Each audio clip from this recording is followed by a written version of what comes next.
I consider myself a strict top, so I ordered a delicate and soft incubus online to relieve my urges. But I think I might have gotten the wrong model. He's handsome and alluring, but when he whipped it out, he was bigger than me. I hid in the bathroom to message the seller. Did you send me the wrong model? I feel like he's trying to dominate me. The seller replied, our products are customized based on user profiles. Perhaps your true nature is that of a bottom? I don't care. I want a refund. My incubus John overheard everything outside, clenching his fists. His revenge came swiftly. During the day, he'd coax me. Be good. Take it all in. Don't let any spill out. At night, he said the exact same words. I'd purchased what was advertised as a pliant, sweet-tempered incubus, the kind that could be trained into various positions and enjoyed licking people. Deadly attractive to any top. I immediately clicked buy, preparing cute cow print pajamas, bunny-eared slippers, and loads of adorable accessories. Worried about hurting him during our first time, I even studied extensively, watching instructional videos every night while taking meticulous notes through my glasses. When the package arrived days later, I gaped. He towered over me. Bronzed skin, defined abs, that sinful V-line trailing downward. Wait, this couldn't be right. Where was my petite, soft-spoken incubus? Though his chiseled features outshone even those scandalously handsome celebrities on movie posters, disappointment flooded me.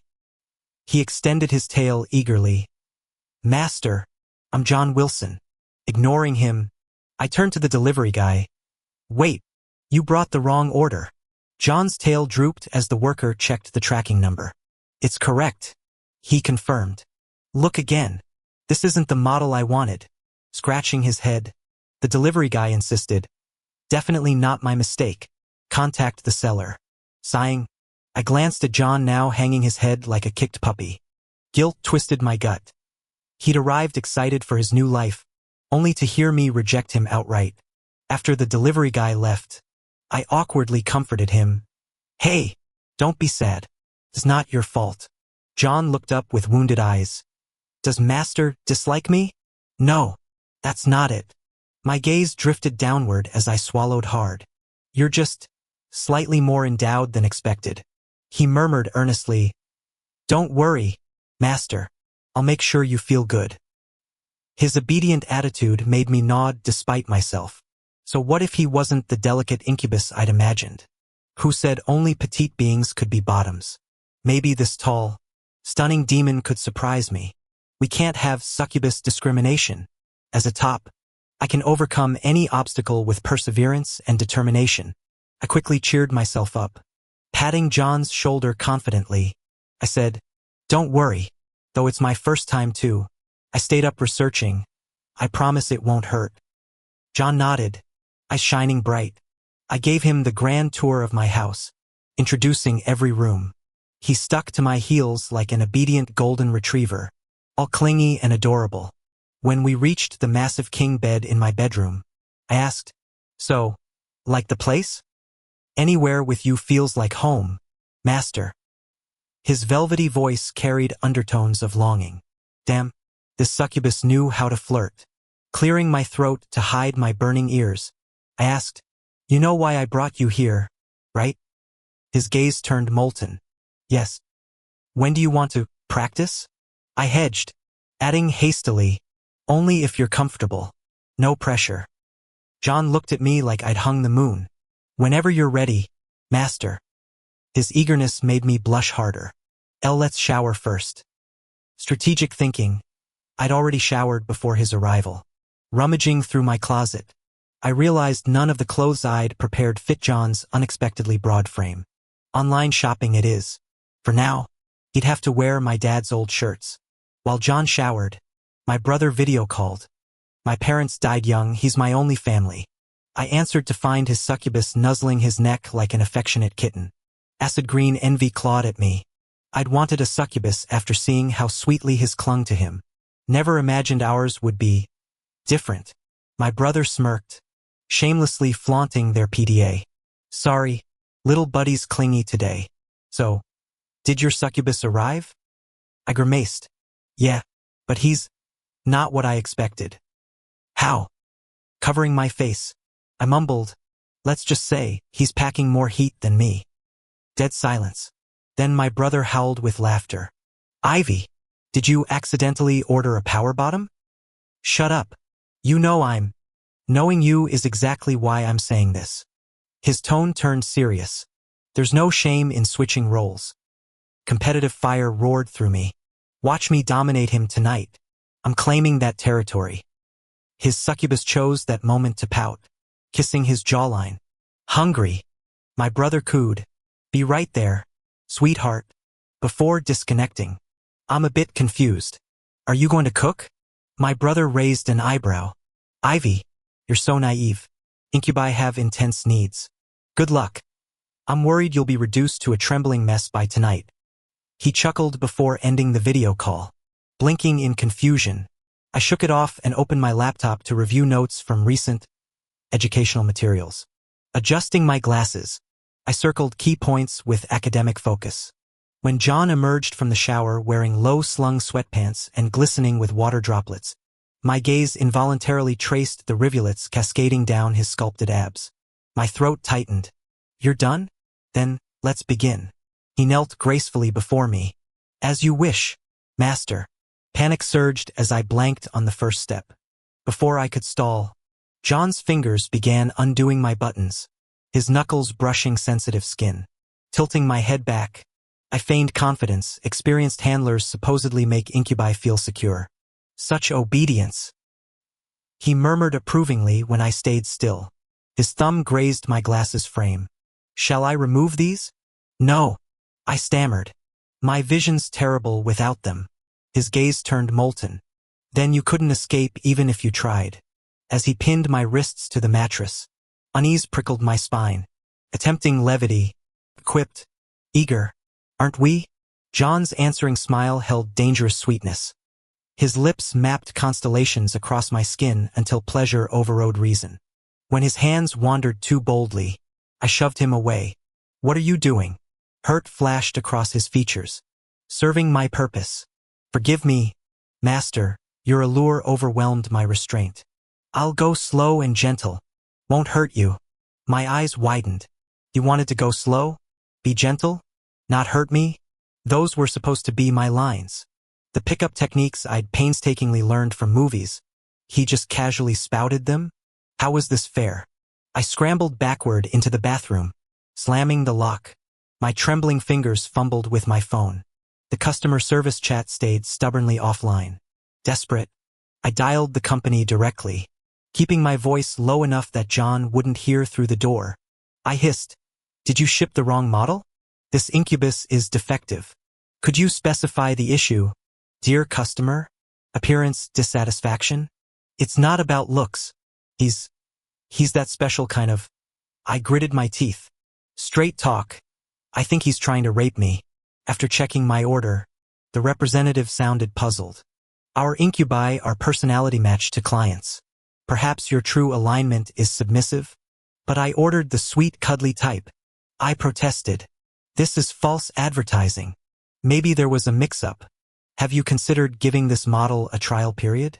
Many clients end up preferring." "I want a return." "Of course.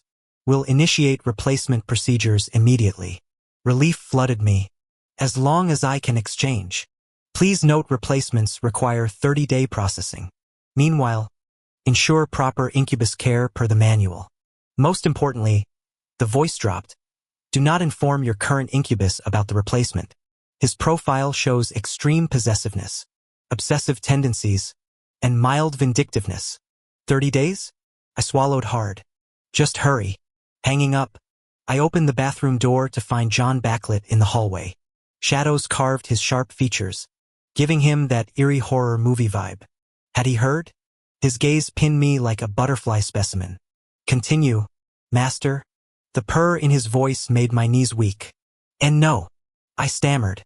"We're done." His lashes dipped like a chastised golden retriever. The awkward silence was shattered by my traitorous stomach growling. John's chuckle vibrated deep in his chest. "Let me cook for you." He strode past, bare torso gleaming as he tied an apron around lean hips.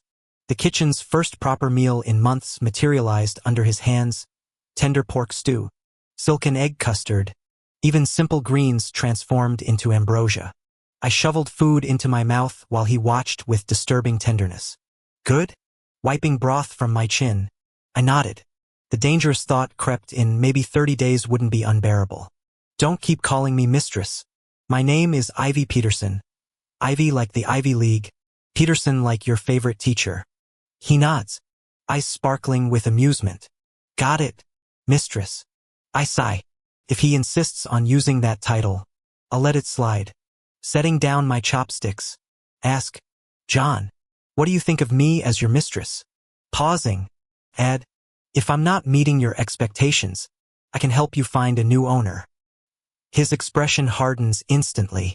You're perfect, the best mistress anyone could ask for. The sincerity in his voice makes my chest tighten with guilt. When I eventually abandon him, that devotion will shatter. The thought leaves a bitter taste. But for now, I'll cherish him. After dinner, John heads to the kitchen while I stash my research materials. What a waste. All those hours studying instructional videos for nothing. My brother FaceTimes, grinning like a hyena. So, how's night one with your succubus? Walking funny yet? His tone drips with schadenfreude, clearly hoping I've been ravaged. I sneak upstairs to the balcony, whispering, mine wants to sleep with me. Literally. Your succubus is everything I wanted. A dish shatters downstairs. John? You okay? Fine. Comes the clipped reply. Can succubi even hear this far? Bro, how's their hearing? C grade? Human level. S-class? Superhuman everything. Relief floods me. My budget only covered basic models. Good thing I'm returning him. Teach me your secret for scoring the perfect succubus. A pale arm snakes across my brother's screen. His succubus nuzzles his neck, purring. Tell me again how you chose me from all the others. Jealousy burns my throat as my brother recounts his fairy tale matchmaking. Just uploaded my profile, and there he was, love at first sight. Why do you get all the luck? I groan. I just want my destined. Another crash interrupts. John's washing dishes like they've personally offended him. Maybe culinary skills don't include cleanup finesse. That night, we sleep separately, safety first. Somewhere in dreams, a child's voice calls Ivy. Memories surface. 18, drenched in rain and grief, finding a shivering succubus pup. Fresh from losing my parents, drowning in depression, that tiny creature gave purpose. Hey there, I'd whispered, hand trembling. Want a home? Cleaning him revealed startling beauty, but that's another story. He was breathtakingly beautiful. Calling him divine wouldn't be an exaggeration. When I found out he'd been abandoned, I took him home and named him John Wilson.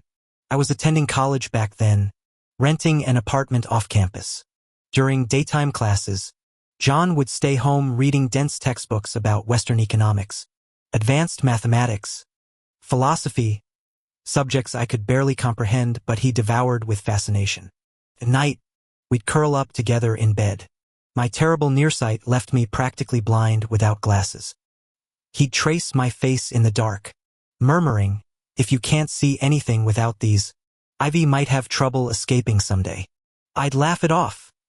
Escape plans aside, without my glasses I can't tell humans from livestock. His quiet chuckle vibrated against my chest as he asked, when I mature, will you help me through my heat cycles? I'd swat his head playfully. You're still growing. Stop thinking about adult stuff. He'd pout. Incubi mature much faster than humans. His presence slowly healed my depression. Then one rainy afternoon, I returned to an empty apartment. Neighbors said wealthy men in luxury cars I'd never afford took him. I searched through the storm for days until a call came. John's powerful family had reclaimed him. They offered hush money I refused, begging instead for visitation rights. Their sneer still haunts me. S-class incubi don't associate with commoners. They threatened to destroy my education, my life, flashing documentation of every person I loved. That final phone call broke us both. John's tearful. I'll come back for you. Ivy met my ice-cold lie. You were always a burden. I'm relieved you're gone. The click of disconnecting still echoes in my nightmares. Tonight, Restless from bad dreams, I find John writhing in bed. His feverish skin burns under my touch.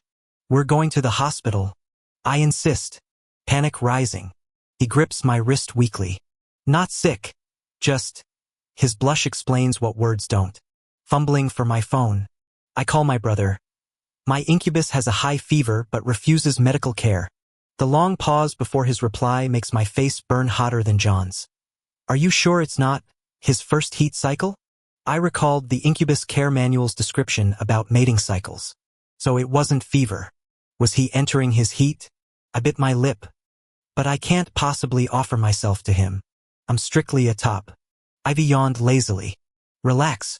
It's just biological urges. He'll survive if he toughs it out. I protested.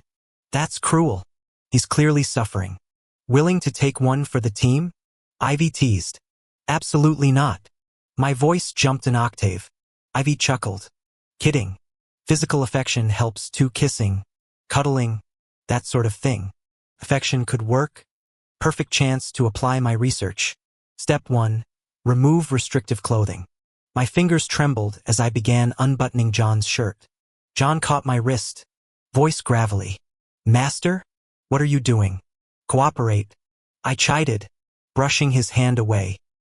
His drowsy gaze followed my movements, crimson-tinged eyelids making him look devastatingly tempting. Master. He warned hoarsely. You're playing with fire. The shirt slid off his shoulders before he finished speaking. Holy hell, those sculpted abs belonged in a VR fantasy. My palm betrayed me, skimming across the defined ridges. John's breath hitched. Heat flooded my cheeks, but I rationalized this as necessary caregiving. Wrapping my arms around his waist, I guided us onto the mattress face to face. Master? His questioning gaze held mine. You're in heat, I stated firmly. As your caretaker, I can't ignore your distress. Does this help? His lashes fluttered before curving into amused crescents. Not nearly enough. Requires kissing. Master. My mental notes on lip lock techniques flashed before me. Time for practical application. Tilting his chin up, I moved in only for his coiled tail to snap around my torso. The world tilted as John claimed my mouth with startling expertise, his tongue mapping territory until my lips felt bruised. When we finally broke apart, I stammered, "Why your fever broke? I should go." His arms banded around me from behind. "Stay still, master." Warm breath ghosted over my neck as he nuzzled the sensitive junction. "Just let me hold you like this." I froze as his embrace tightened. Realization dawning, he was literally inhaling my scent. The quiet sigh against my skin unraveled something primal in my chest. "So good." He murmured into my hair. "So perfectly compliant. Master." Whether from his praise or proximity, my heartbeat thundered like war drums. That night, I lost track of how long John held me. His arms stayed locked around me until my consciousness began fading. He murmured against my skin, "Ivy, please don't abandon me." His next words blurred into the darkness. Something about not letting me become someone else's master. When dawn broke, John appeared annoyingly refreshed while I woke up feverish. He cooked me a steaming bowl of fish congee, stubbornly feeding me spoonfuls despite my protests. "Just one more bite," he coaxed, that infuriating patience never wavering. The merchant's call interrupted us. Anticipating news about my new incubus order, I dismissed John. His shoulders tensed before he quietly left the room. "Congratulations," the merchant chirped. "Your new incubus will arrive within 3 days." My pulse quickened as they sent photos. Exactly the delicate, doe-eyed companion I'd envisioned. "He's perfect. Absolute dream come true," I gushed, already mentally redecorating the guest room. They promised to email care instructions and a personality profile. I practically floated downstairs only to freeze at the sight of John scrubbing my underwear with stormy intensity. Guilt twisted my stomach. How would I tell him about his impending replacement?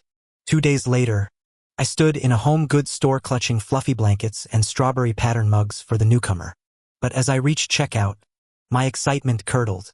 The merchant's casual explanation echoed in my mind. Discarded incubuses get mind wiped at recycling facilities. Memories ambushed me. John nuzzling my neck that desperate night, the traitorous flutter in my chest when he carried me to bed.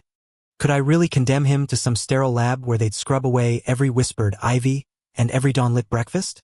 My hand trembled on the credit card. What kind of monster was I becoming? Ivy Peterson. Would I really be happy if I let John go? Finally, I slowly made up my mind, clenching my fists. Forget it. Let's just leave it like this.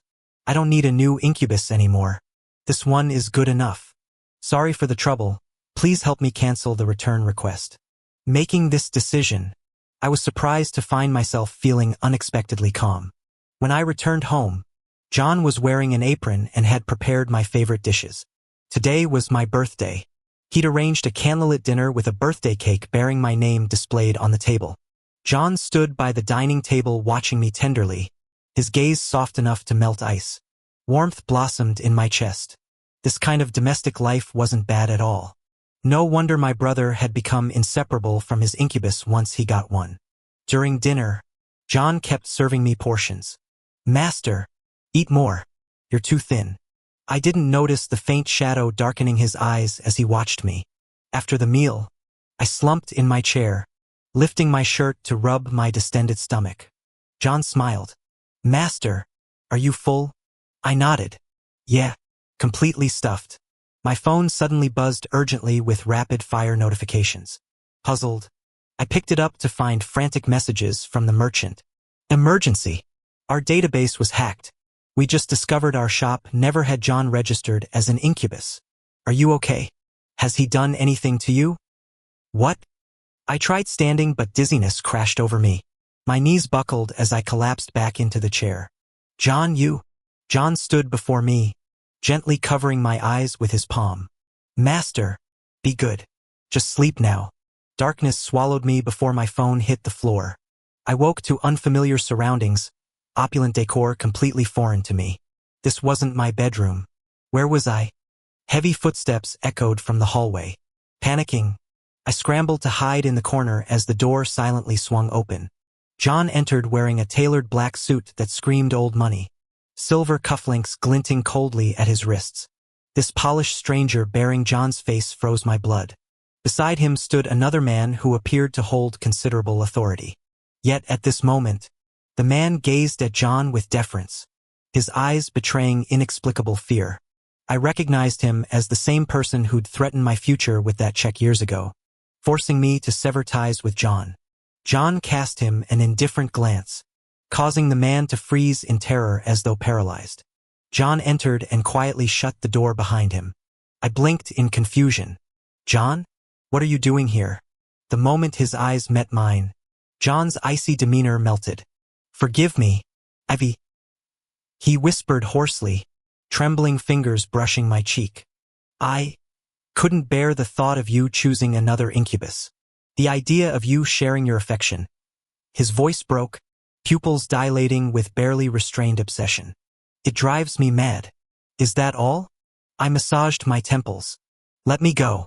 I haven't acquired any other incubus. John gave a hollow laugh, shadows deepening beneath his eyes. You're lying again. Ivy.